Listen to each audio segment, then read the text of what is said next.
وہ منظر بھی بڑا عجیب تھا کہ حضور علیہ السلام نے ایک دفعہ جنگ کے لیے اعلان کیا، جنگ کی تیاری کرو، دشمن پہنچ چکا ہے۔ صحابہ نے تیاری شروع کر دی۔ دو صحابی ایسے تھے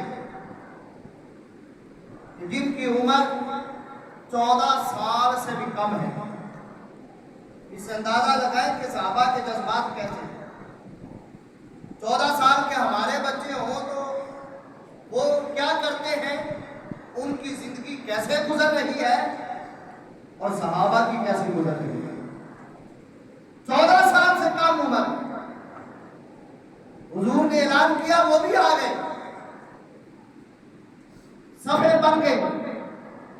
نبی پاک صلی اللہ علیہ وآلہ وسلم نے صفوں کا جائزہ لیا، اپنے لشکر کو چیک کر رہے ہیں، اور ان صحابیوں تک جب پہنچے، ایک کا نام تھا رافع بن خدیج اور دوسرے کا نام تھا سامورہ بن جندب رضی اللہ تعالیٰ عنہ۔ یہ دونوں صحابی لائنوں میں کھڑے ہیں۔ عمر تھوڑی ہونے کی وجہ سے، قد بھی چھوٹا تھا دیگر صحابہ سے، ان کے جذبات یہ تھے کہ ہم نے جنگ میں شریک ہو نہیں ہو گئے، ہم نے واپس نہیں جانا۔ تو وہ اپنے آپ کو دیکھ رہے تھے کہ ہم تو بچے محسوس ہو رہے ہیں، آقا نے بچے سمجھ کے ہمیں نکال دینا ہے۔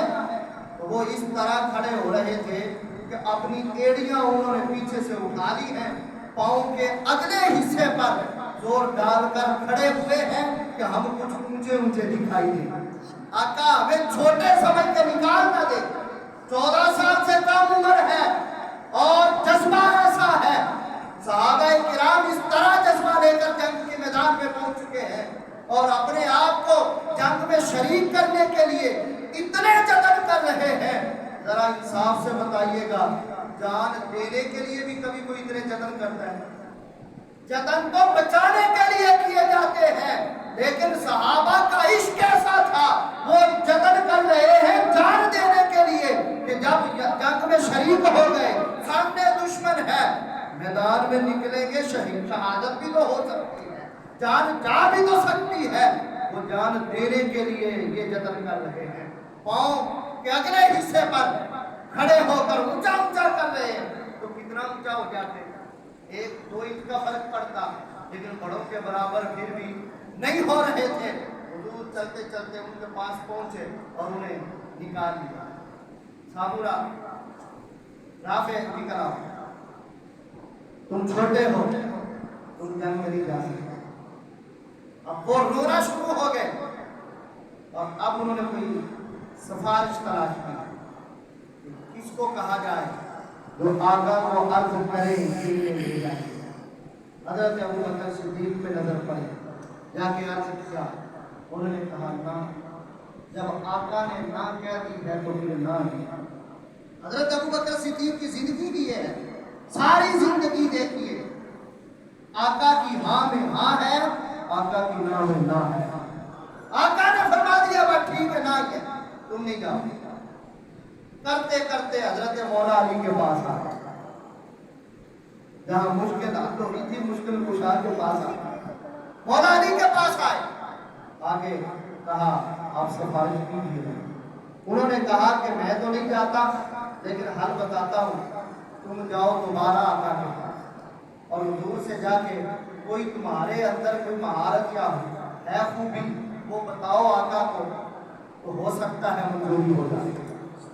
اب دوبارہ گئے نبی پاک علیہ السلام کی بارگاہ میں، رافع بن خدیج نے عرض کیا، یا رسول اللہ صلی اللہ علیہ وآلہ وسلم، میں تیر انداز بہت ہی اعلیٰ درجے کا، میرا نشانہ بہت پکا ہے۔ حضور نے فرمایا ابھی چیک کر لیتے ہیں۔ تیر کمان منگائی، انہیں دی، انہوں نے اب تیر کسا کمان میں دل ہی دل میں دعائیں کرنا شروع کر دی۔ رافع کہتے ہیں ساری زندگی کبھی میں نے اتنی دعائیں نہیں کی ہیں کسی کام کے لیے جتنی دعائیں اس دن میں نے کی تھی کہ یا اللہ میرا تیر نشانے پہ لگ جائے، میرا تیر نشانے پہ لگ جائے، تاکہ آقا مجھے جنگ میں شامل کافر رافع بن خدیج نے تیر پھینکا اللہ تعالیٰ نے دعائیں قبول کر لی تھی ان کی مجبوری ہو چکی تھی اور تیر نشانے پہ لگا رافع بن خدیج لشکر میں شامل ہوئے اور سامورا بن جندب وہ سوچ رہے تھے کیا کہوں کہنے لگے آقا یہ تیر اندازی میں ماہر ہے لیکن طاقت میں مجھ سے بڑھ کے نہیں ہے جب کبھی ہماری کشتی ہوتی ہے تو میں اس کو ہرا لیتا ہوں آپ امتحان لے لیجیے نبی پاک علیہ السلام مسکرائے ان کے جذبات دیکھ کر اب رافع کو بلایا رافع آؤ گئی ہمارے سامنے کرو کشتی جب اکٹھے ہوئے نا سامورا بن جندب نے کہا رافع بھائی تیری منظوری ہو گئی ہے اب تو گر جانا تاکہ میری بھی منظوری ہو جائے دیکھیے تو صحیح جتن کیسے ہو رہے اب کشتی ہوئی پروگرام تو بن چکا تھا حضرت سامورا بن جندب فتح کیا ہو گئے حضور نے ان کو بھی شریک کر دیا اب دیکھیے یہ کیسے